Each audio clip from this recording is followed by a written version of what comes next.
Bueno, pues buenos días, bienvenidos. Muchísimas gracias por madrugar un domingo para asistir a este encuentro. Veo caras conocidas de compañeros, de profesores, de madres, de alumnos. Bueno, me satisface muchísimo saber que la comunidad educativa no solo se preocupa, sino que también se ocupa de lo que es el presente y de lo que va a ser, si no está siendo ya, el futuro de la educación. Quienes me conocen pues saben perfectamente que soy profesor, como ya he dicho. Me llamo Joaquín García para los que no me conocen y soy profesor en un instituto público de esta ciudad, el Instituto Comuneros de Castilla. Los profesores tenemos por costumbre pues, prepararnos nuestras clases y en esos momentos yo suelo tener muy presente una idea que se atribuye a uno de mis más prestigiosos antepasados. En lo profesional me refiero, no quiero decir que yo vaya a ser descendiente de Sócrates, a lo mejor lo soy, no lo sé, pero él venía a decir que más importante que las respuestas son las preguntas. Y a la hora de preparar este encuentro, la presentación de este encuentro, les va a parecer tal vez absurdo, pero yo me he preguntado cómo me tendría que dirigir a ustedes.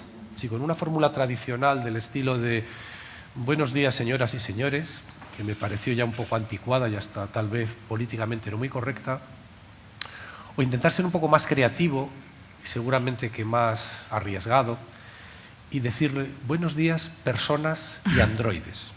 Ya sé que les va a parecer, como digo, un poco ridículo, pero en el fondo de sus bolsillos me refiero, ustedes tienen un aparatito que se llama, o al que llamamos teléfono móvil, pero que funciona con una tecnología, con un sistema operativo que en un 80 y muchos % se denomina Android, que por si hay alguna duda tiene como logotipo un androide de color verde que me he enterado que se llama Andy.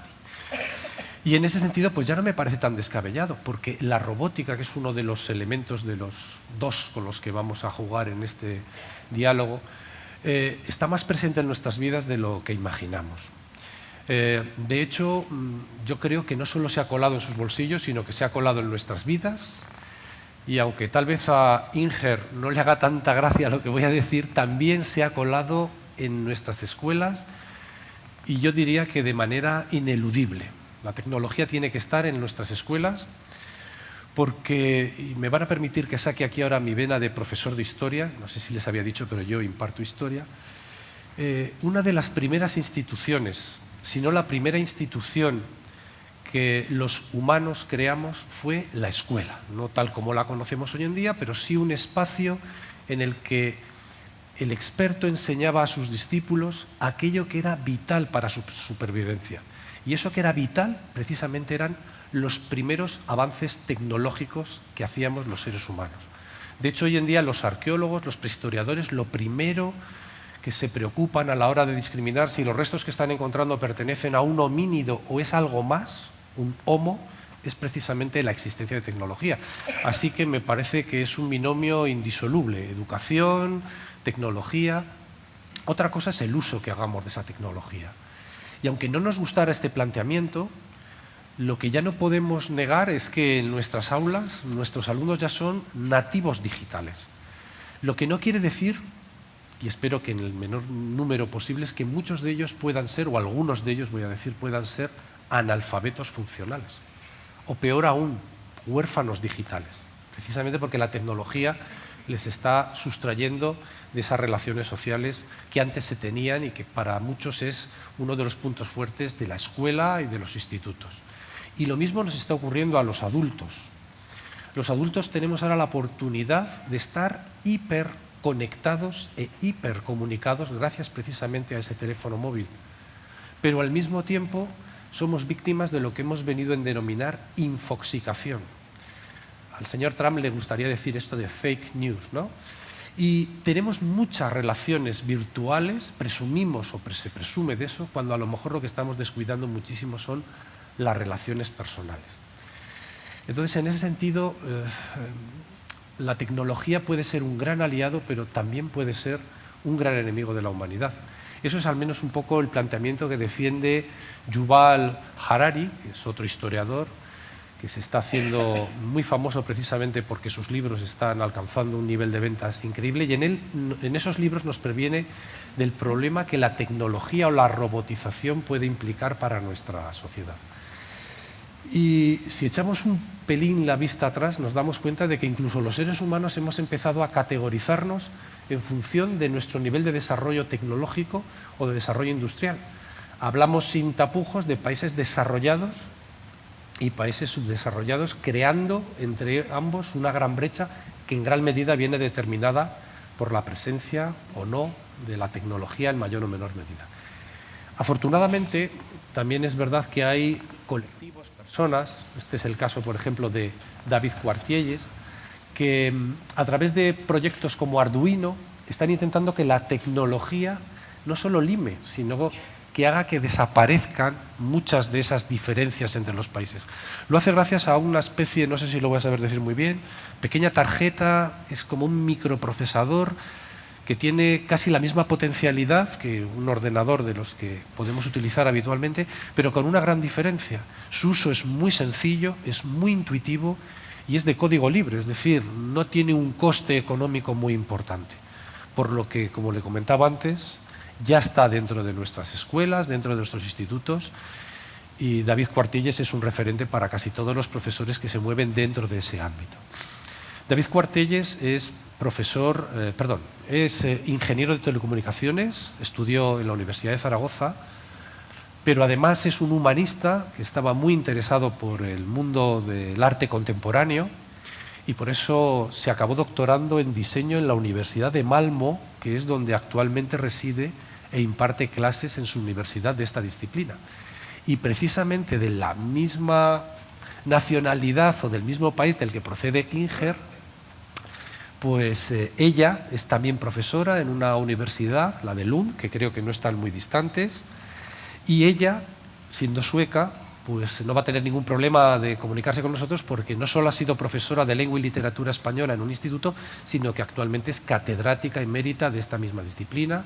Es una especialista en muchos escritores de lengua hispana, Gabriel García Márquez, Juan Goytisolo, y también en educación. Es autora de varios libros que hablan sobre la buena, la mala educación. Un poco ambos, aunque residen en el mismo país, en principio, aparentemente, representan dos maneras un poco diferentes, a veces en algunos puntos antagónicas, de ver la educación, por una parte más creativa, más tecnologizada, por otra parte más clásica. Ambos yo creo que nos van a proporcionar un punto de vista muy interesante, muy enriquecedor. Y es la primera vez que se ven, que se conocen físicamente, aunque sabían de su existencia. El destino les ha deparado una sorpresa, que es que van a volver a Suecia esta misma mañana en el mismo avión, puede que incluso sentados en el mismo asiento, pues en asientos paralelos. Y yo creo que esta, además de ser una oportunidad magnífica para conocerles y para conocer sus planteamientos, puede ser para que ellos también aúnen posturas. Y yo ya he encontrado algo que tienen en común los dos. No les gusta tanto que los que les presentemos desgranemos sus muchos méritos que los tienen, que han ido cosechando a lo largo de su vida, sino que ellos lo que prefieren es poner su granito de arena, su semilla, en cada oportunidad que les brindamos, como la que tenemos en este tercer foro de la cultura, en este encuentro en el que vamos a hablar sobre la robotización como futuro de la educación o no. Podríamos haber acudido a un robot, lo estuve pensando, me traigo una tableta para ver quién de los dos es el que primero interviene utilizando un algoritmo aleatorio, pero hemos decidido que sea David, porque alfabéticamente es el que, en orden alfabético, sería el primero en que en este sentido tomaría la palabra. Le cedo la palabra a él, posteriormente la tomará Inger y a partir de ese momento pues ya mantendremos un diálogo. Gracias a los dos y gracias, insisto, a ustedes por haber venido. Cuando quieras, David. Bueno, primero de todo, buenos días por venir aquí en domingo, tan temprano, sobre todo considerando lo que estaba pasando anoche en las calles de Burgos, que yo salí a darme una vuelta y había muchísimo ambiente. Lo cierto es que me resulta muy complicado presentar, o sea, creo que el debate va a ser muy animado. Me he estado leyendo el texto famoso de Inger, entonces me ha abierto muchísimas dudas, entonces creo que va a ser muy interesante poder discutir hoy para poder entender mejor la forma de pensar. Pero bueno, hablando sobre cuál es mi postura, yo me dedico realmente a intentar hacer que que la tecnología digital, que forma parte de nuestras vidas y que forma parte del día a día y se emplea cada vez más, sea más accesible para que más gente la pueda utilizar en cualquier campo, y uno de ellos es la educación, porque la educación obviamente es el primer paso hacia formarse para formar parte de la sociedad. Entonces, si nuestra sociedad se rige a través de intercambios digitales, entiendo que comprender cómo funciona la tecnología digital es un paso fundamental para poder formar parte de esa sociedad. Entonces, claro, yo sé que esto supone una transformación muy fuerte porque el sistema educativo se ha construido a través de muchísimos años de interacción entre diferentes actores sociales y ha sentado una serie de bases, mecanismos, sistemas de evaluación, intercambio, etcétera, etcétera, y de repente la tecnología viene a decir, vale, pero es que funcionas demasiado despacio, ¿no? Y la tecnología dice, yo como sistema funciona de forma exponencial y tu sistema educativo funciona de forma lineal. Y se produce un conflicto y hay que saber en qué forma podemos adaptar este nuevo ente, que es la tecnología, para que pueda funcionar dentro de este otro ente que es fundamental para la sociedad, que es la educación. Y me dedico realmente a ver en qué forma podemos limar las perezas entre los dos y hacer que la tecnología forme parte fundamental de la educación, lo cual requiere, en mi opinión, y esta es mi hipótesis, transformar en qué manera el profesorado se forma en lo que se refiere al uso de tecnologías. Porque ya no tienes que formarte como usuario, sino tienes que formarte casi como desarrollador para poder estar constantemente adaptándote a nuevas tecnologías que pueden ir surgiendo. También hay que construir un aspecto crítico dentro de la comprensión de la tecnología, porque no todas las tecnologías van a ser útiles.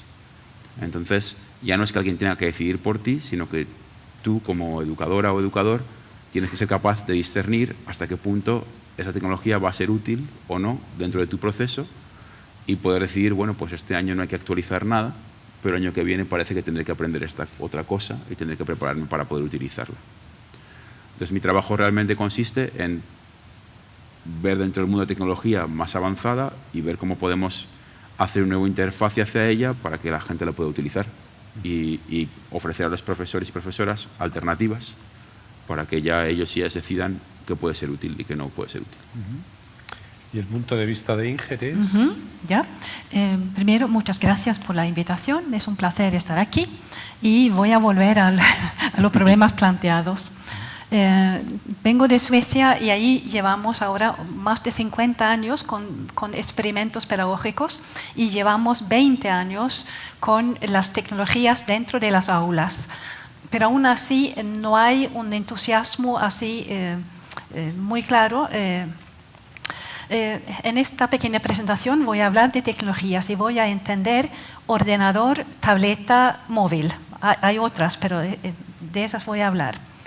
Y cuando se habla de tecnología en educación, también hay que decir si se trata de sustituir o de añadir o de transformar, porque se podría utilizar de diferentes maneras.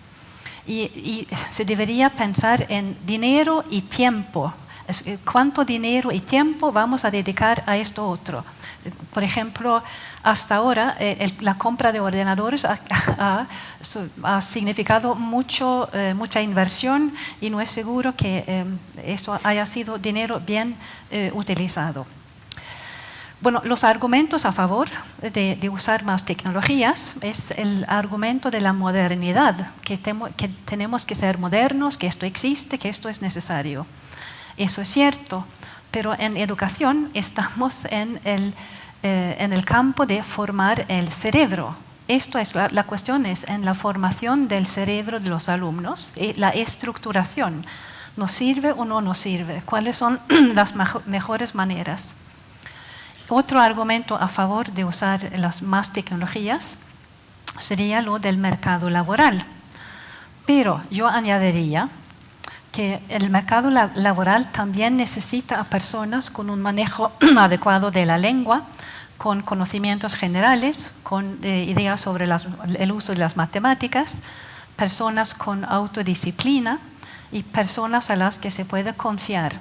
Así que las tecnologías sí, pero necesitan esta otra base. Así que sí, modernidad y mercado laboral son claros argumentos a favor. Hay también algunos argumentos en contra. La educación es gratuita y obligatoria desde hace muchísimos años en Suecia y en todos los países occidentales, pero aún así tenemos problemas, y por todas partes diría yo. Y la cuestión es si las tecnologías resuelven esos problemas o si añaden problemas. Y yo enumeraría el problema de los alumnos que vienen de hogares que no se interesan mucho por la cultura. Esto es algo que no hemos resuelto. Tenemos un problema nuevo, que son los padres tan ocupados con sus propias carreras profesionales que no dedican el tiempo suficiente a sus hijos y a su educación. Y tenemos un problema en España y en Suecia del nivel de los maestros. Deberíamos tener profesores, sobre todo para la primaria, de un nivel más alto. Así que la sociedad invierte mucho dinero en educación, pero estos problemas que he mencionado no se han resuelto. Y el signo de interrogación es si la tecnología ayuda. Un poco antes de seguir, quisiera recordar un poco para qué tenemos la educación. Lo primero sería porque los niños, los jóvenes, son seres humanos. Necesitan en primer lugar saber dónde y cuándo están en el universo. Necesitan historia, necesitan geografía, necesitan cultura, necesitan conocer a su país, necesitan comprensión lectora, matemáticas y todo el resto. Así que lo primero es que entenderse a sí mismos. Y para poder llegar a esto necesitan desarrollar una autodisciplina, necesitan aprender la concentración, porque no es natural estudiar. Nuestro cerebro no está preformateado para esa concentración que necesita el estudio. Nos cuesta, hay que forzar un poco al alumno para que aprenda esas habilidades. Sí, conocerse como ser humano es lo primero. El segundo podría ser formarse como ciudadano. Y allí lo primero sería entender por qué son necesarias las reglas. La convivencia en una ciudad civilizada es obedecer las reglas, entender por qué tenemos reglas. Y que mi libertad termina donde empieza la libertad de otra persona. Y no hacer al otro lo que no queremos que se haga con nosotros. Y últimamente se habla también de la idea de que tenemos que criar a nuestros hijos de tal manera que podamos amarlos y que otras personas los quieran también. Eso es la mejor defensa, la mejor cosa que podemos darles. Así que ser humano, ciudadano y también mano de obra. Pero eso de mano de obra, esto se basa en las dos primeras categorías. Primero hay que saber quiénes somos, hay que saber seguir las reglas, hay que saber respetar al otro y ser de confianza. Cuando todo esto está obtenido, sí, las tecnologías son muy importantes. Pero no en vez de aprender a ser honesto, no mentir, etc. Así que las tres metas. Y en todo esto, ¿qué papel tiene la tecnología? Primero quisiera recordar dos datos que se ven en la prensa. Este otoño Francia ha prohibido los móviles en las aulas porque dicen que distrae a los alumnos. Y seguramente habrán sabido que en Silicon Valley parece que a los padres no les gusta nada que se pierda el tiempo con tecnología en las aulas. Quieren que sus hijos aprendan lengua y matemáticas, porque no quieren hijos usuarios de tecnología, sino creadores de tecnología. Una pequeña anécdota que tiene que ver con el problema que tenemos hoy en día, con el bienestar que tenemos y la dificultad para animar a nuestros hijos a hacer esfuerzos. Hay cierta complacencia porque todos vivimos más o menos bien y los hijos dicen, pero ¿por qué hacer un esfuerzo? A mí me llamó un periodista argentino y me preguntó qué debería hacer la Argentina para mejorar el nivel de su educación y, por ejemplo, su puntaje en las comparaciones PISA. Y yo le hablé más o menos de lo que acabo de decir, la importancia del esfuerzo. Y me dijo el periodista, pero aquí el esfuerzo no gusta. Claro, si el esfuerzo no gusta, un país que dice esto ya ha decidido no ir a por la calidad de la educación. Así que tenemos problemas y la pregunta es, ¿se pueden resolver con más tecnología? Algunos quizá. Por ejemplo, tenemos un problema que no he mencionado y es que muchos alumnos se aburren como ostras, como se decía, que es la escuela no les supone retos, etc. Allí con organizar el currículum y con introducir quizá asignaturas extra, darles algún tipo de recompensa en la forma de unas notas extras. Quizá con la ayuda de la tecnología podrían estudiar otra lengua extranjera, otra ciencia natural, algo más, un refuerzo. Y un poco para terminar, ya existen en Internet un montón de clases. Se puede aprender casi cualquier cosa trabajando en casa con el Internet.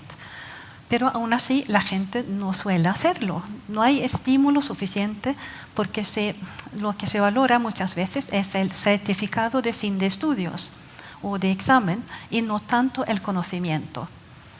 Un catedrático norteamericano contó recientemente que hay una paradoja. Se habla tanto de Harvard y el prestigio de Harvard y dijo que cualquiera de nosotros podemos hacernos con las listas de los libros que se tienen que estudiar para los cursos de Harvard. Y hasta hay charlas de los catedráticos en Internet. O nos podríamos colar y escuchar las charlas. Pero nadie lo hace, porque no tendríamos el certificado de fin de estudios.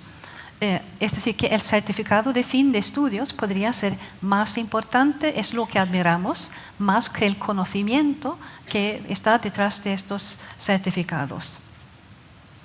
Así que no estoy en contra de las tecnologías en el aula.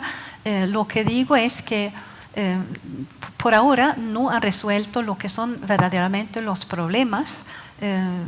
Y un poco con la experiencia de Suecia y 20 años de fuerte inversión, no nos ha servido tanto. Ha servido para que los alumnos sepan más de tecnología, pero no para que sepan más de matemáticas o de lengua.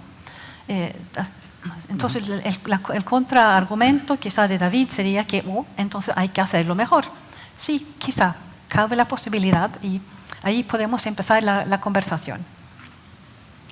¿Es posible que con la tecnología nuestros alumnos también puedan aprender esos contenidos curriculares, ese desarrollo intelectual?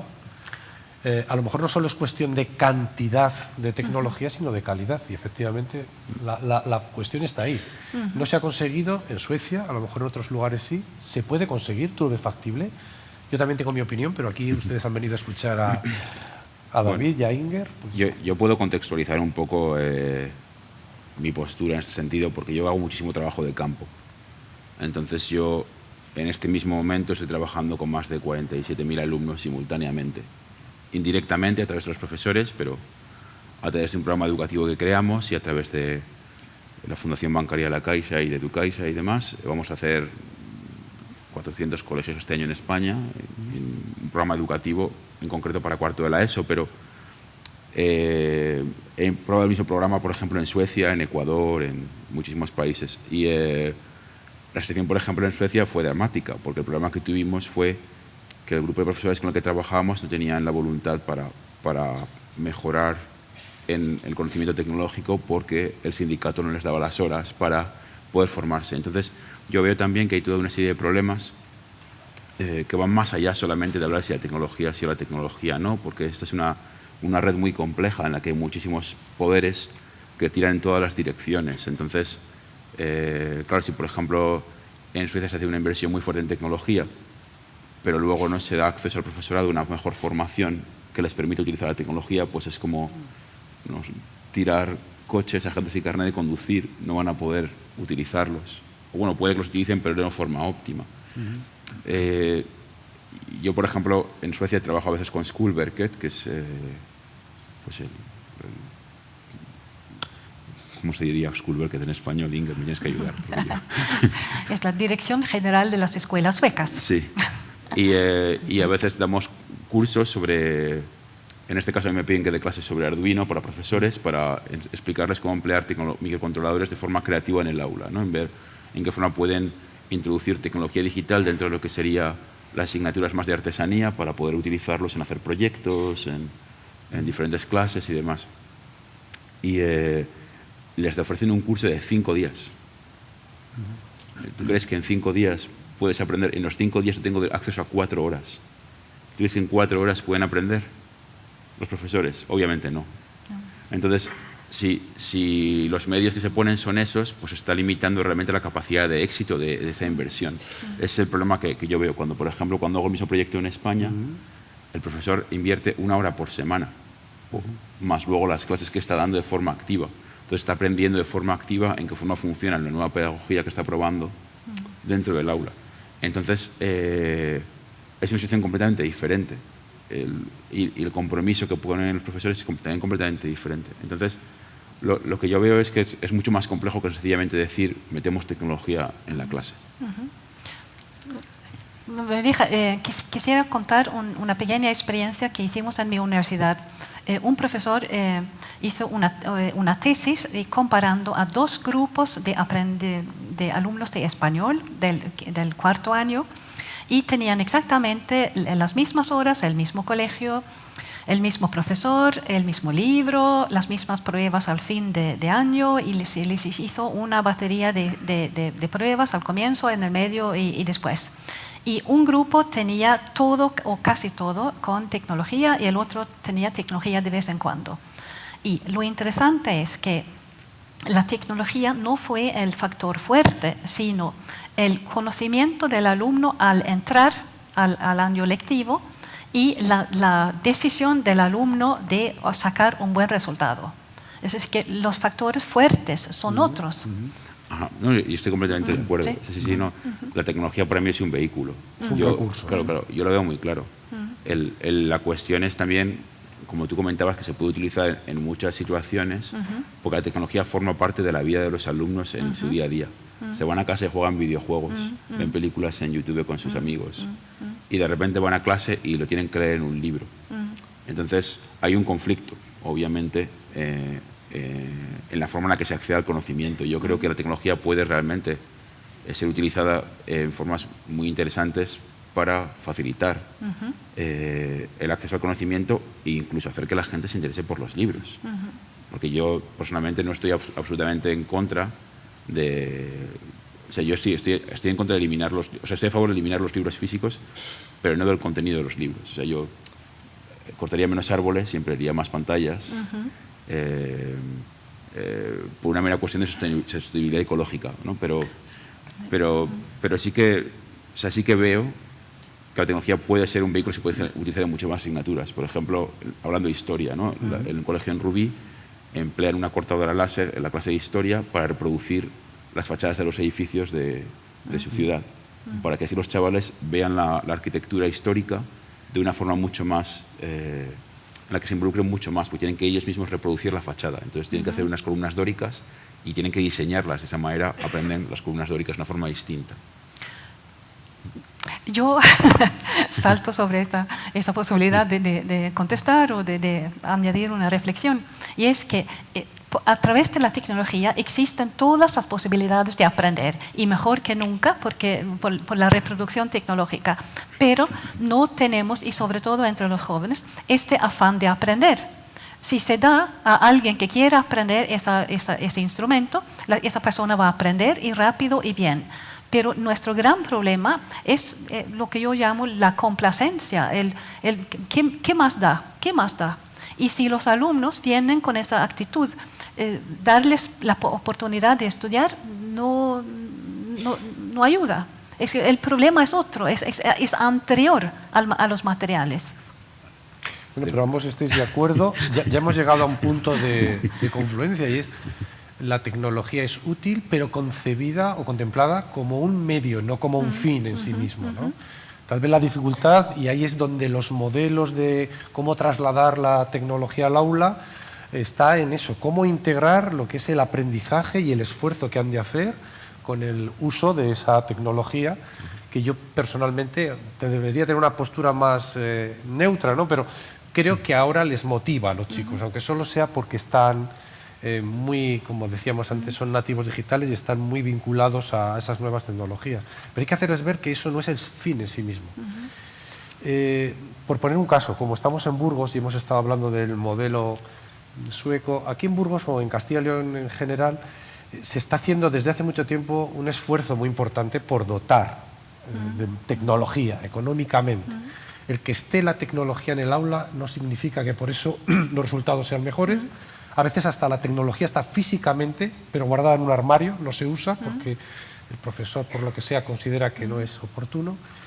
Pero la principal preocupación de los gestores de esta apuesta no está tanto en tener la tecnología, sino que el profesor esté formado para poder formar y ayudar a sus alumnos a que superen el esfuerzo que es que inevitablemente supone tener que aprender, ya sea con tabletas o sin tabletas. Entonces, a lo mejor es cuestión ya de afinar en el modelo y de formar bien a los profesores y dedicarle, no sé si más tiempo que se le dedica en Suecia o en otros contextos. Yo les deseo buena suerte a Burgos. Gracias. Estamos en ello, estamos en ello. Es que yo creo que en parte la fuerte apuesta por la tecnología en los países de bienestar, vuelvo a esto, es porque se quiere no exigir un esfuerzo a los alumnos, tener un currículo muy abierto, sin exigencias, sin exámenes, etcétera. Y se cree que la tecnología va a permitir lograr la meta sin tener que poner exigencias. No, es pues, magia. No. Aquí en Burgos no. Bueno, cuando digo en Burgos no lo quiero localizar. No, claro. Pero Lo que siguen entiendo. existiendo los exámenes, solo que tal vez, además de los exámenes tradicionales, se hacen exámenes mediante el recurso de la tecnología, lo que les predispone más favorablemente a implicarse. Es que, desde luego, vamos, yo como profesor, tal vez porque ya soy un profesor antiguo que cuando empezó a dar clase no conocía casi ni los ordenadores, sigo valorando muchísimo más el hecho de que nuestros alumnos piensen, razonen, se impliquen, apliquen el método científico, y ahí la tecnología es un recurso más. Yo, por ejemplo, en mi instituto, como en casi todos, formalmente está prohibido el uso de los teléfonos móviles, pero yo de vez en cuando los utilizo, pero no para jugar, para aprender, para que vean los alumnos, y me interesa casi más los padres y mis compañeros, que puede ser una herramienta para aprender. Simplemente, por poner un ejemplo muy tonto, geolocalizando determinados puntos de información que capturan a través de un código QR que les amplía una información que no tendríamos de forma tangible, pero para que luego trabajen con todo eso. Es solo un recurso, una herramienta. En sí misma, pues yo pienso que tampoco tiene mucho sentido, ¿no? Pero... Bueno, yo aquí os voy a lanzar una piedra. Porque, como digo, yo trabajo en la asignatura de tecnología, con lo cual parece que trabajo la tecnología por la tecnología. Y la hemos aplicado primero la hemos aplicado en muchas comunidades autónomas. Empezamos en Castilla-La Mancha, saltamos a Madrid, hicimos Andalucía, Cataluña, en que todavía estuvimos 5 años, Valencia.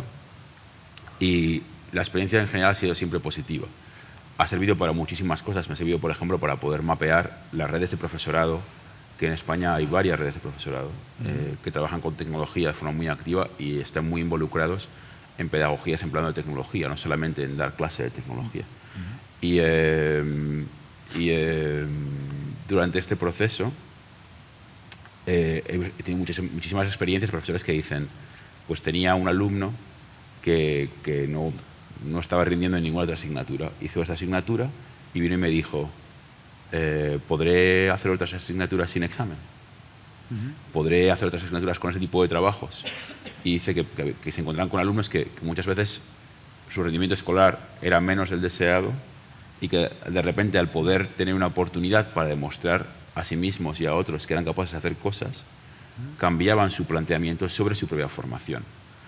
De nuevo, ese es un caso en que la tecnología sirve como un vehículo para hacer que la gente cambie su forma de pensar. Y aparte de las asignaturas que yo propongo, yo soy completamente anti-examen, tengo que decir. Entonces, aquí podemos tener una pelea de espadas, si queréis. Pero la metodología que yo propongo es una metodología de trabajo basada en el debate y la crítica, que es una cosa que hay que enseñar, obviamente. Nadie nace sabiendo hacer crítica y mucho menos recibiendo crítica, porque vivimos en una sociedad en la que todo el mundo se siente culpable de algo. Y tú le dices a alguien, no, es que esto puedes haber hecho de esta otra forma. No, es que de esta forma, es que se siente como un ataque personal el hecho de recibir una crítica que es sencillamente constructiva. Entonces, yo creo que para mí el examen último es cuando un alumno es capaz de recibir una crítica, poder explicar por qué lo ha hecho y además es capaz de dar una contracrítica sobre otro proyecto. Y si es capaz de hacer eso, para mí, y verbalizarlo incluyendo los conocimientos adquiridos, ya ha pasado. Es una especie de examen oral, realmente. Si yo hablaría de lo que son los factores de calidad de la educación, volvería primero a la calidad del profesor. El profesor, que es el que dirige ese proceso, entonces captar a personas inteligentes y a formarles bien. Después, para hacer crítica, el alumno tiene que saber mucho, porque fundamentalmente cuando criticamos, cuando pensamos, se trata de comparación. Y entonces tenemos que tener muchos elementos con los cuales comparar para poder ser críticos, para descubrir que aquí hay algo que se debe criticar. El primer elemento es saber bastante. Y además el alumno tiene que tener una meta, tiene que utilizar el tiempo. La primera mejora en un sistema educativo sería aprovechar bien el tiempo. Los alumnos pierden enormemente de tiempo simplemente esperando o pasa el tiempo y no sucede nada. Otro elemento es cuando pensamos en las comparaciones internacionales. Los países con mejores resultados no son los que más utilizan la tecnología en sus aulas, sino son las que tienen una meta clara, profesores enfocados en la meta y alumnos también enfocados, y los que tienen a padres apoyando en la casa. Así que eso no quiere decir que no utilicen la tecnología. Por ejemplo, he mirado Singapur y sí utilizan la tecnología de una manera muy, muy inteligente dentro de un sistema que tiene también muchas otras cualidades. Por ejemplo, he hablado con alguien que vende programas informáticos a Singapur. Y en Singapur le dije, esto y esto me interesa, esto otro no. Saben exactamente qué es lo que podría aportar calidad. Claro que si se trabaja así, la tecnología ayuda, pero para cosas específicas. Hombre, yo, como partido, la otra noche tuve una cena y esto de hecho lo publicaron otro día en El País, con lo cual igual la gente en el debate ya lo ha leído, pero tuve una cena y estábamos 7 personas en la cena y éramos todos académicos de diferentes campos y todo el mundo programaba. Solamente 2 de nosotros programamos desde que éramos pequeños, porque teníamos un interés personal. Mucha otra gente tuvo que aprender a programar en la universidad, no le quedó más remedio, porque hacían análisis estadístico de datos, que es algo que se hace muchísimo ahora mismo en la academia. Entonces, esa es una forma de ver la tecnología de una forma bastante como instrumentalista. Es una herramienta, pero tampoco ves realmente cómo puede producir una transformación fundamental de tu forma de trabajar. Cuando la tecnología está produciendo una transformación fundamental de nuestra forma de vivir la sociedad. Ahora mismo dependemos activamente de plataformas digitales, en todo momento y en todo lugar. Entonces, yo creo que educar a nuestros hijos e hijas sin una comprensión profunda del funcionamiento de la tecnología es no educarles en el mundo tal y como es hoy en día. Y entonces yo creo que es fundamental buscar la forma de reconciliar estas posturas. Y sí, es cierto que la tecnología para algunas asignaturas, tal y como las entendemos hoy, es una mera herramienta, pero la tecnología puede ser la base de unas nuevas asignaturas que enseñan el mismo contenido, por así decirlo. Y no solamente es un juguete de que se puede prescindir y que se puede utilizar para hacer que aquellos alumnos que tienen un mal rendimiento se vuelvan mejores. Eso es una reflexión bastante dura, porque realmente te viene a decir, bueno, es que estamos intentando radicalizar un poco la visión sobre la tecnología actual en educación. La tecnología fundamental es el libro. Y no estamos de acuerdo. La herramienta fundamental de comunicación es el libro. Poder escribirlo, poder leerlo, poder comentarlo y demás. Pero es que hay otras tecnologías que también permiten intercambiar conocimiento de una forma completamente distinta. Y yo me pregunto, por ejemplo, si en lugar de hacer que los profesores creen libros sobre cómo dan clase, podemos hacer que creen repositorios de Internet en los que todo el mundo pueda proponer cambios de forma interactiva. Y de esa manera hacer que el conocimiento en sí, además, tenga esa capacidad de mutar en función de las necesidades de cada momento. Porque tampoco creo que el pensamiento sea estanco y fijo, que es otra cuestión importante. De todas maneras, perdona, esta posibilidad que tú planteas, ¿la ves viable? O sea, ¿es realista o la comodidad que también la arrastra a los alumnos a no esforzarse nos puede llevar también a los profesores a no esforzarnos en entrar en esas redes, intercambiar, aprender de esa forma crítica? Porque también nosotros somos vagos. O sea, porque la ley del mínimo esfuerzo nos afecta a todos, no solo a los alumnos. Claro, no, y si yo hago autocrítica, por ejemplo, yo empiezo mis clases mañana. Llevo dando esta clase 10 años. Entonces no me tengo que preparar mucho porque la llevo dando 10 años. Bueno, pues esa forma de pensar está casi en contra de lo que acabo de decir. Porque el campo sigue evolucionando constantemente. Sí, ha llegado alguna publicación, ha llegado alguna cosa, pero con lo que me quedo es con la pedagogía, cómo yo manejo el aula. Y he aprendido a manejar mi aula. Me da igual que tenga 30 que 50 alumnos. Puedo manejarla igual. Puedo hacer seminarios, puedo hacer tal. El asunto real, yo creo, es ese tipo de pedagogía que yo manejo, por ejemplo. Se puede aplicar a edades más tempranas. Se puede hacer una clase que funcione por facilitación de una forma diferente con chavales de 15 años o no. ¿Hasta qué punto estamos preparados también para gestionar? Es muy diferente trabajar con personas de 18, aunque solo son 3 años más mayores, y con personas de 15. No, la situación personal de los chavales de 15 es completamente distinta. Pero mi pregunta es, ¿estamos realmente investigando en pedagogía lo suficiente como para poder hacer esta migración? Porque hacer una crítica es muy fácil, pero la pregunta es, ¿podemos hacer una mejora? ¿No? Y bueno, yo creo que Inger, de hecho, ahí tendrá más experiencia que yo, porque yo trabajo de una forma muy empírica en el campo, pero Inger tiene una visión bastante más global, ¿no? Y yo preguntaría, ¿qué experiencias hay positivas del uso de tecnología en las aulas que vayan más allá de solo el uso de la tecnología, sino que también se planteen el formato de la clase y demás? Yo contestaría que tenemos que hacer muchos cambios y en las estructuras de cómo agrupamos a los alumnos, en la exigencia de los alumnos. Y tenemos un problema con la idea ahora de exigir lo mismo a todos, y no todos quizá son capaces de lo mismo exactamente en el mismo momento, pero oigo detrás de lo que dices que sí, que necesitamos todos saber de tecnología en el mundo actual. Y es cierto, pero la tragedia es que muchos de los jóvenes ahora están muy lejos de esa situación. Y no entienden ni siquiera lo que se escribe en el periódico. Su vocabulario no se amplía. Tenemos tendencias que van en el sentido contrario.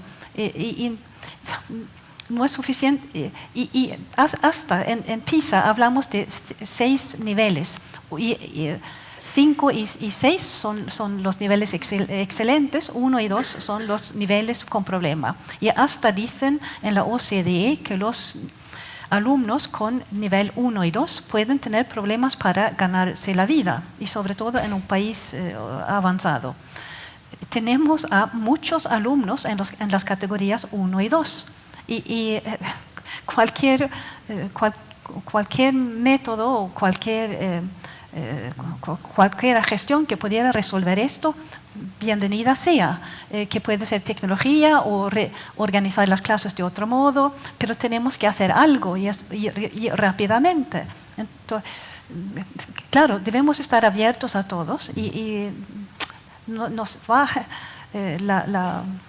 el futuro de la sociedad en lo que pasa con esos alumnos.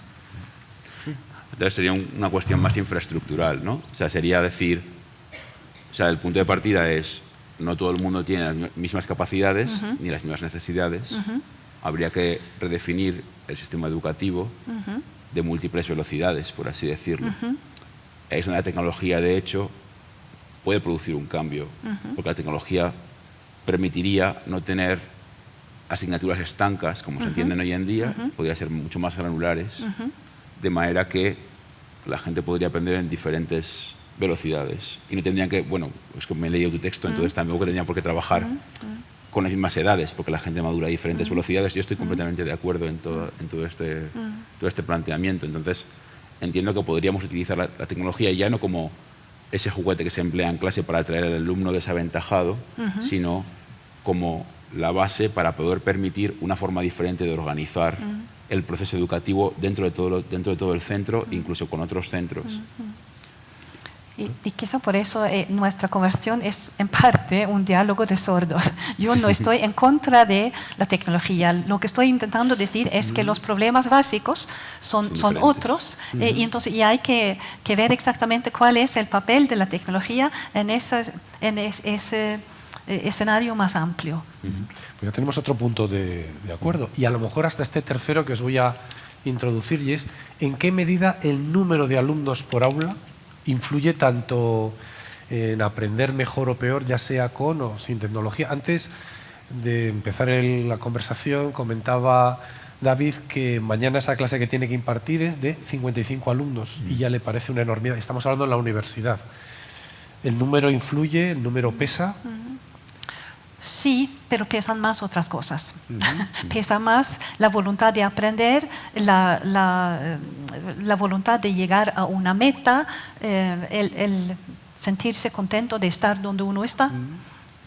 Estoy de acuerdo. Yo si voy a una clase y tengo 50 alumnos, pero los 50 alumnos han leído la publicación con la que vamos a debatir hoy y casi tengo que calmar la sala para ver quién va a hacer la pregunta, es completamente distinto.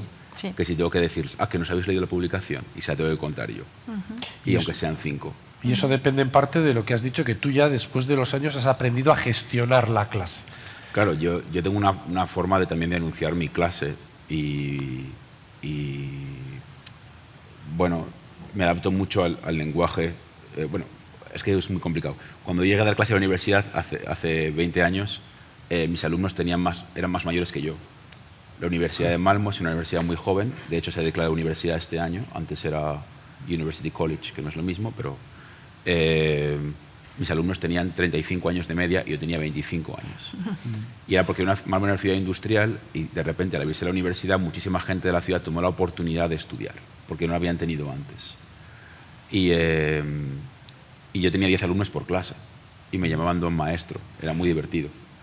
Pero era gente que ya había pasado la juventud, en cierta manera, había viajado por el mundo, muchos de ellos tenían hijos, y se planteaban la educación como una segunda oportunidad para enfocar su carrera profesional. Y la gente tenía una misión, entonces mi objetivo era ayudarles a cumplir su misión. Durante los últimos 20 años, mis alumnos han pasado a tener 18 años, o 19, que es cuando se entra a la universidad en Suecia, y los alumnos están igual de perdidos que están cuando llegan a la universidad en España. Y entonces cambia por completo, hay que cambiar, como profesor, tienes que cambiar tu forma de dirigirte a los alumnos, porque vienen de un entorno diferente y si quieres que lleguen, aunque sea al 80% de lo que llegabas antes, tienes que conducirlos de una forma distinta hacia ese punto. Y es una cuestión de pedagogía, de cómo el profesor o profesora gestionan el aula, los recursos, la comunicación, les invitan a que hagan cosas. Por ejemplo, mi primer seminario no es un seminario en el que ya los alumnos van a preguntar, es un seminario de prueba en el que ellos nunca han hecho un seminario antes, con lo cual se han medio leído la publicación y digo, vale, pero esto no es lo interesante, porque si te fijas bien en la publicación, tienes que haber preguntado esta pregunta y se convierte en una situación de aprendizaje de cómo se participa en un seminario, porque nunca nadie antes les ha dicho. La primera publicación que hacen conmigo es lo mismo, es una publicación de no, pues este no es la síntesis realmente, tu abstract tiene que ser más enfocado a esto, que es lo que se ha aprendido realmente, y es una situación de crítica. Y es muy pesado, la diferencia es con 50 alumnos, Sí. la crítica individual es horas y horas y horas de trabajo. Añadiría una cosa a propósito de, por ejemplo, aprender el español en Suecia. Cualquier estudiante puede poner en internet, hay películas en español, hay noticias en español, hay texto en español, en la biblioteca hay libros en español. Es muy fácil tener acceso a materiales adecuados, modernos, etc. Entonces, el nuevo reto es cómo hacer para que aprovechen todo este material que está ahí. Es que se puede hablar de una pedagogía y también se puede hablar un poco de poner metas, poner exigencias, porque si tienen que hacerlo, en general lo hacen. Sí, yo estoy de acuerdo. O sea, realmente es una gestión. Otro punto, ¿de acuerdo? Sí. Aquí van a salir más amigos de lo que eran al principio, que no se conocían.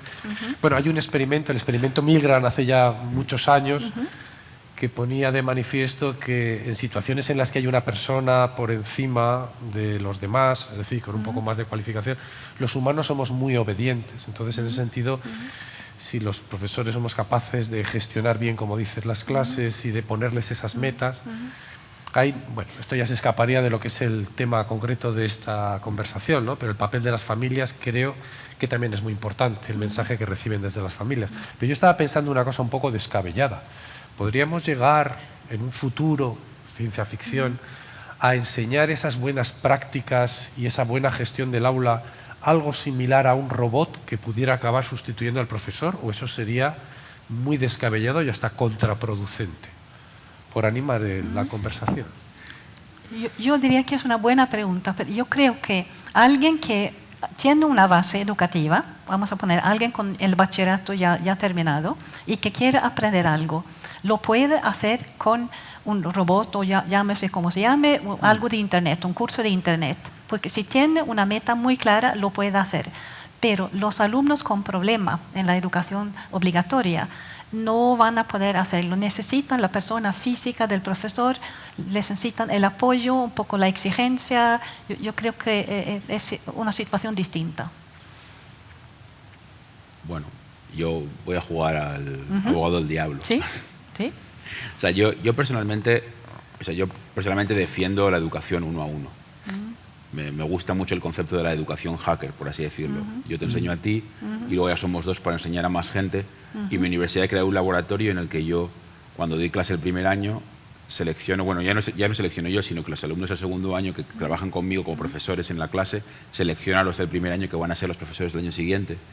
Y he creado una especie como de comunidad distribuida, educativa, con alumnos que dan clase a otros alumnos y demás, porque al final del día es imposible poder resolver muchísimas de las cuestiones que surgen por el problema de la inmediatez, porque no estás ahí cuando el problema surge, pero tu compañero sí está.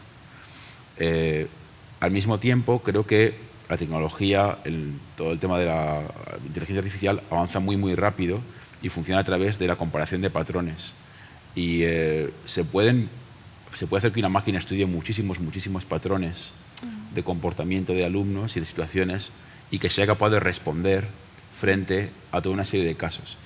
Los problemas son si estamos dispuestos a dejar que una máquina sea la que gestione cuando la situación en que se produzca un conflicto ético. Todo el mundo comprende el conflicto ético del coche automático que tiene que elegir entre atropellar a un bebé y atropellar a un anciano. Pero ese mismo conflicto ético en otra escala diferente se puede dar en un aula en el que una máquina automática está dándole a alguien clase de matemáticas y se encuentra con que esta persona tiene problemas en comprender lo que sea porque tiene dislexia. Y si la máquina nunca se ha enfrentado a ese patrón, va a tener muy complejo buscar la forma en la que ayudar a la persona. Y es lo mismo que tener un profesor que no tiene ni idea de cómo gestionar. Es el mismo nivel de problema. Entonces, la cuestión es, ¿estamos dispuestos como personas a delegar en sistemas automáticos que incluso pueden tener la capacidad de seguir aprendiendo por sí mismos, para que fallen dentro de su entorno de fallo, igual que nosotros como humanos fallamos a veces? Esa es la pregunta que yo me hago. Porque podríamos decir sí. Podemos decir, por supuesto, si un profesor tiene la capacidad como humano de equivocarse, la máquina también tiene que tener el mismo derecho, entre comillas, a equivocarse. La cuestión es si como humanos realmente queremos que se dé esa situación o no. O si por una mera cuestión de escala creemos que es razonable que suceda o no. O si queremos crear un sistema de protección, de red de seguridad, en el que digas, bueno, pues cuando la máquina falla, interviene una persona para tomar la decisión última, porque no estamos de acuerdo con delegar la última decisión ética del conflicto. Y ese es el problema que yo veo que se va a dar en educación, pero en otros campos también, como diagnóstico médico, por ejemplo, ¿no? Donde no hay una inmediatez del efecto físico, como el coche que choca, pero sí se produce el conflicto. ¿Debe esta máquina decirte que tienes cáncer o te lo tiene que decir una persona? Porque va a ser más próxima hacia ti. Esa yo creo que es la pregunta que tenemos que hacernos. Yo lo veo difícil que un robot tenga la responsabilidad de una clase. Yo veo más la educación impersonal como algo individual, algo entre el alumno y el programa, y con un tipo de examen después, de algún modo. Pero hasta ahora los intentos anteriores de organización tecnológica de la educación han fracasado. Hace 30, 40 años hubo ejemplos de televisión para África para aprender a leer y la gente no acudió. Después ahora mismo hay cursos llamados MOOC, Open University Massive Courses, y la gente se apuntan por no sé, millares, pero casi nadie termina el curso, casi nadie viene al examen. Así que está allí el material, hay un interés, porque si no, no se hubieran apuntado, pero hay que tener algo más para terminar un curso, y la calidad está en terminar y realmente aprender. Entonces podría seguramente haber problemas éticos, pero estamos en un nivel más sencillo de reforzar la decisión del alumno de terminar, llegar hasta el final. Claro, el refuerzo del sistema educativo, si tiene micrófono, sí. El refuerzo del sistema educativo tiene que ver con la formalidad del entorno. No se oye, ¿verdad? Hola, hola. Auriculares. Perdí el audio. No se quedó en la barba. Hola, hola. Creo que me quedé sin pilas. La tecnología. ¿Está encendido? Pero a lo mejor es que en lo que estábamos planteando ahora, tan importante como es el papel que juega la inteligencia artificial, lo es, y sobre todo, quiero pensar así, el papel de la inteligencia emocional. Y las personas tal vez todavía somos insustituibles con respecto a lo que hasta ahora conocemos que pueden hacer las máquinas. Estamos hablando del papel de la inteligencia emocional, además de la artificial, ¿no? Bueno, creo que hemos llegado a un momento en el que, tan interesante como lo que están contando nuestros invitados, puede ser lo que ustedes nos digan, de manera que vamos a abrir un turno para que puedan plantear cuestiones que les parezcan relevantes, aprovechando que hoy contamos con estos dos invitados de lujo. Si son tan amables, levantan la mano para que yo les pueda dar el turno de palabra. Y, muy bien. Hola, buenos días. En primer lugar, muchas gracias por las intervenciones de los tres. Quiero preguntar, como padre, porque somos padres los que dirigimos a nuestros hijos, ¿qué pautas tenemos que llevar para que estos niños sean autosuficientes con las tecnologías?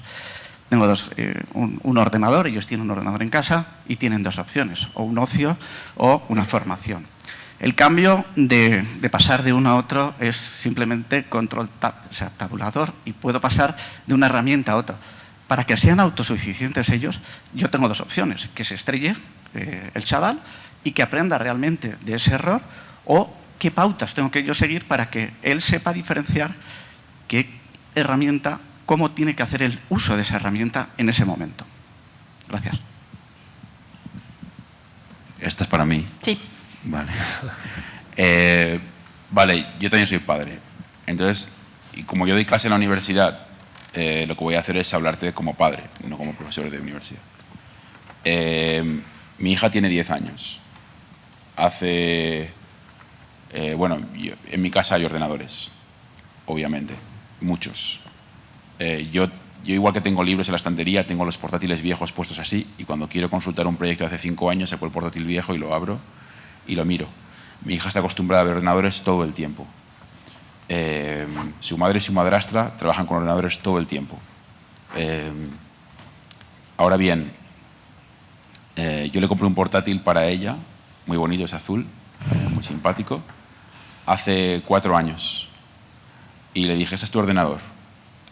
Es para ti, no tengo por qué saber el password de tu ordenador, pero te voy a poner protección parental, porque no quiero que accidentalmente tengas acceso a cosas que no quieres ver. Y le dejé utilizarlo, ¿no? Y le dije, un día me dirás si quieres ver cosas que se bloquearán, y yo tendré que evaluar si puedo dejarte verlo o no, y te dejaré verlo. Mi hija no utilizó ese ordenador durante los primeros 2 años, para nada. Esto alguna vez quiso jugar a Roblox, que es como el Minecraft, pero de otra versión, pero no mucho. Porque en mi casa, por ejemplo, tenemos una norma básica y es no puedes emplear el teléfono móvil si no es más que para leer el periódico. No puedes emplear el ordenador si no es para trabajar o estudiar. No vemos la televisión. Tenemos una estantería de 7 metros de largo llena de libros. Puedes coger el libro que quieras cuando quieras, sea para tu edad o no sea para tu edad. Y mi hija explora y va cogiendo libros y va mirando el que le gusta y el que no le gusta y demás. Y en un momento dado dijo, papá, es que en el colegio trabajamos con ordenadores. Y tenía su correo electrónico del colegio. Le dije, venga, pues vamos a empezar a utilizarlo. Y hace un año me dijo, papá, es que no puedo ver este vídeo, y no puedo ver este otro vídeo, y no puedo ver este otro vídeo. Y cuando de repente me dijo 10 vídeos seguidos en un día, le quité el control parental. Y le dije, ahora lo que vas a hacer es decirme cuando encuentres una cosa que no quieres ver, para que yo te diga, sí, esto estaba mal, ¿no? Y cuando llega a casa, mi hija abre el ordenador para hacer sus deberes, pero luego se pone a leer libros. Es así de fácil. Entonces, la cuestión es, tienes que experimentar y probar y establecer los límites, pero es muy importante, yo creo, que pongas los límites y que digas, oye, pues creo que ves demasiados vídeos, pero yo a mi hija no le digo, hoy no puedes ver más vídeos. No le digo, esta semana creo que has pasado demasiado rato, ¿no crees tú misma? Y ella te dice, sí. Entonces, ¿qué crees que deberías de hacer? Pues a lo mejor puedo hacer otra cosa. Digo, pues tú misma, decide. Y le dejo decidir. Y la mayor parte de las veces creo que elige lo correcto, ¿no? Pero bueno, ahí tenemos, cada niño es un mundo, y entonces también tienes que buscar qué tipo de límites vas a establecer. Es mi consejo. Tenemos otra pregunta. Sí, muchas gracias. Una pregunta es para Inger. Tiene que ver con que ha hecho una descripción muy correcta de los resultados del sistema educativo. Llevamos un sistema educativo que tiene una historia de 200 años y hoy nos encontramos con niños, con adolescentes, aburridos en clase, que no se esfuerzan, etc. El sistema educativo de 200 años estaba pensado para el sistema industrial y, sin embargo, el sistema industrial ya no es industrial, sino que está cambiando y estamos entrando en una sociedad digital. Y el resultado que tenemos es chicos aburridos, chicos que no se esfuerzan, que no aprenden, etc. La segunda pregunta tendría que ver con las matemáticas, y voy a poner un ejemplo duro, por así decirlo. Y es personal, incluso me siento como padre responsable del fracaso en matemáticas de mi hijo, porque he estado durante mucho tiempo, o estuve, diciéndole que tenía que hacer ejercicios, divisiones, raíces cuadradas, etc. Acabó detestando las matemáticas.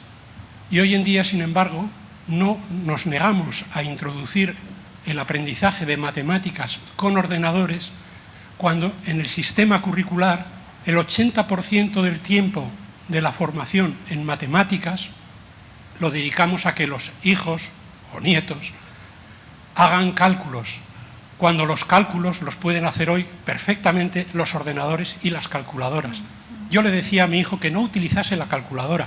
Me siento, en cierta manera, culpable de eso, porque es absurdo.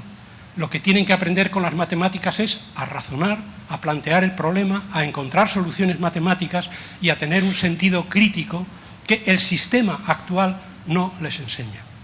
Gracias. Dos respuestas. La primera, que tiene que ver si esto tiene que ver con la era industrial o no. Creo que tiene más que ver con la idea y vuelvo al estado del bienestar, que la escuela debe ser la misma para todos los alumnos, que no se debe exigir un esfuerzo, que se buscan excusas si los alumnos no trabajan. Es el miedo de los adultos a darles pautas a los jóvenes. Creo que tiene más que ver con eso, que es perfectamente posible montar una escuela que funcione bien ahora, aunque estemos en otra época. Eso por un lado. Por otro lado, a propósito de las matemáticas, casi siempre se dice que los resultados de lengua allí influye mucho la casa, la oportunidad de leer libros y el nivel de cultura de la casa. Pero en matemáticas lo fundamental es lo que hace o no hace el profesor. Y allí llegamos otra vez a tener profesores inteligentes y con un lenguaje muy desarrollado.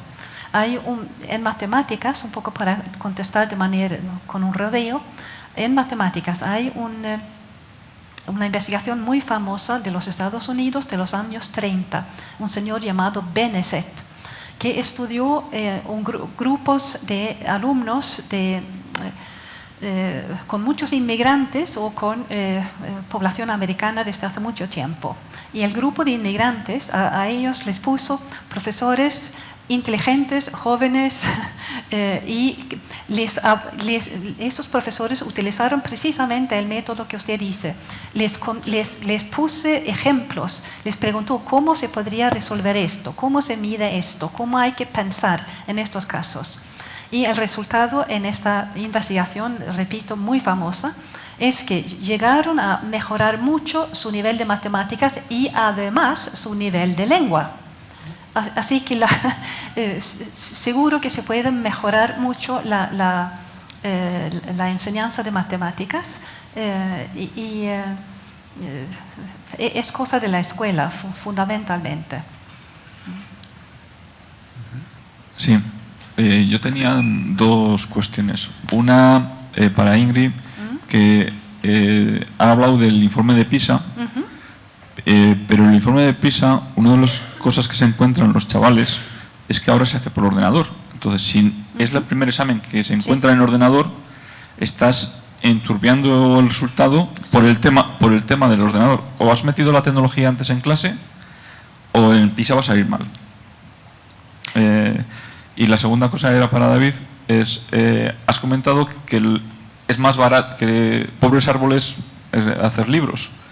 Pero yo creo que energéticamente el coste de leer un libro en un ordenador es mucho mayor, aunque tengamos más disponibilidad y sea bueno por otros temas, energéticamente no, porque un libro se puede compartir y releer muchísimas veces con solo el coste de haberlo impreso una vez. A propósito de PISA, es cierto que en el último PISA se usó el ordenador y eso hizo que hubiera cambios en el ranking entre los países. Bajaron algunos países del sureste asiático que no habían utilizado ordenadores en clase y subieron un poco países como Suecia, que había usado mucho el ordenador en clase. Así que vamos a ver, quizá la próxima vez o la vez después, cuando se igualice un poco los resultados. Es cierto y ya veremos cómo termina eso.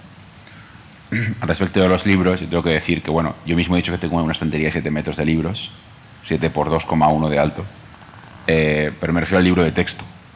El libro de texto es de usar y tirar. Hoy en día se concibe como una cosa que compras cada año y se desecha al final del curso.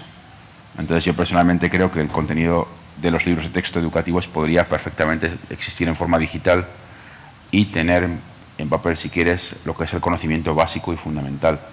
Pero me parece además un gasto completamente desafortunado para las familias cada año, en cientos y cientos de euros en libros de texto, sencillamente porque el formato es intentar mantener viva la industria de la editorial escolar, que me parece una aberración. Eso sí es fácil. Tenemos tiempo para una última pregunta, al menos. Bueno, una para cada uno, rápido. Nada, para David quería preguntarte si tratas también las condiciones, por así decir, políticas de la tecnología, ¿no? En el sentido de, ya sabes, Richard Stallman decía que no es posible una democracia bajo supervisión, ¿no? Y en este momento, por ejemplo, no sé en Suecia, pero en España todos los correos de las universidades son de Gmail, o sea, que están mediados por Google, ¿no? Si habláis también de estas cosas en tus clases, de la propiedad de las plataformas, de la capacidad de intervenir en ellas o no. Y para Edgar quería preguntar, en esta cuestión sobre el esfuerzo, que dices que es muy lógica, ¿no? Si hay manera de sembrar en las y los adolescentes esta idea de que nos hacen mucha falta, o sea, de que ellos tienen una tarea mucho más importante que la que ha tenido nuestra generación, que es que este planeta no se venga abajo, ¿no? Entonces ya no hay que esforzarse para sacar buena nota, sino hay que esforzarse para que esto no fracase, ¿no? Bueno, tú me iba a preguntar primero porque la segunda es súper trascendental y será perfecta para que Inger cierre, yo creo. Bueno, mi tesis doctoral, que entregué hace 2 semanas, se llama Diseño de plataformas. O sea, la respuesta a la pregunta es sí. Sí hablo de plataformas, hablo de quién las gestiona, cómo se controlan e incluso cómo se crean. Y la pregunta para mí realmente es cuál tiene que ser mi implicación a nivel político como educador. Y yo intento siempre explicar a mis alumnos que ellos tienen que tomar la decisión que sea y cuando vayan a hacer una plataforma tienen que decidir cómo lo van a gestionar y tienen que estar atentos a las implicaciones éticas. Y ya. Y yo empezaría con hablar del cerebro. Si oímos algo, esto se maneja primero en la parte del cerebro que es la memoria de trabajo. Después, para que esto se traslade a la memoria a largo plazo, hay que repetir, hay que volver al asunto, hay que verlo desde otros momentos, hay que volver un mes después, un tercer mes, 3 meses más tarde, etc. Es decir, que hay que esforzarse, hay que seguir con eso, hay que tener un plan para saber las cosas. Porque después, para un joven que y vivir hoy, para entender el problema del clima, para entender las consecuencias de la globalización, para entenderse con personas de otras culturas, el joven necesita saber muchísimo y debe aprovechar todos los momentos posibles durante su formación, durante su juventud, para entender todo esto y poder contribuir de manera positiva. Claro que sí. Claro que sí, por eso es tan inexplicable, por eso es un problema para los adultos. ¿Cómo es que ahora tenemos a jóvenes a los que brindamos una educación gratuita y no hacen caso a esa educación? Eso no se entiende, no es lo normal. Sino sí, la educación es muy importante para los jóvenes y el conocimiento en general para los adultos. Y si se trabaja en la universidad, el conocimiento es el núcleo de nuestra vida profesional y personal. Y en eso creo que David está de acuerdo. Totalmente. Bueno, entonces... Qué bien, qué buen encuentro el que habéis tenido en Burgos, un poco lejos de Suecia, pero no tenemos ya tiempo para más. Lo lógico es agradecerles su participación, su presencia. Y yo añadiría que siempre se aprende algo. Yo desde luego he aprendido, espero que ustedes también, y que sigamos teniendo la oportunidad que nos brinda el Foro de la Cultura para, dentro de no mucho tiempo, podernos ver de nuevo, aprender de los unos, de los otros, y ayudar a nuestros hijos, que son nuestro futuro, a que sepan gestionar mejor el conocimiento y que lo hagan, como muy bien decía la última interviniente, aunque solo sea por como lo hacían en las escuelas al principio, por una cuestión de pura supervivencia. No podemos destruir el planeta como lo estamos haciendo inconscientemente Y a mí me ha sorprendido que una persona tan tecnológica como David pues lleve una vida tan comprometida con la sostenibilidad del planeta. Esto lo sé porque me lo han chivado algunos compañeros y lo doy por hecho en una persona que además, como Inger, es una humanista y defensora de las humanidades y de lo que representamos los seres humanos. Muy bien, muchas gracias a todos y hasta una próxima vez.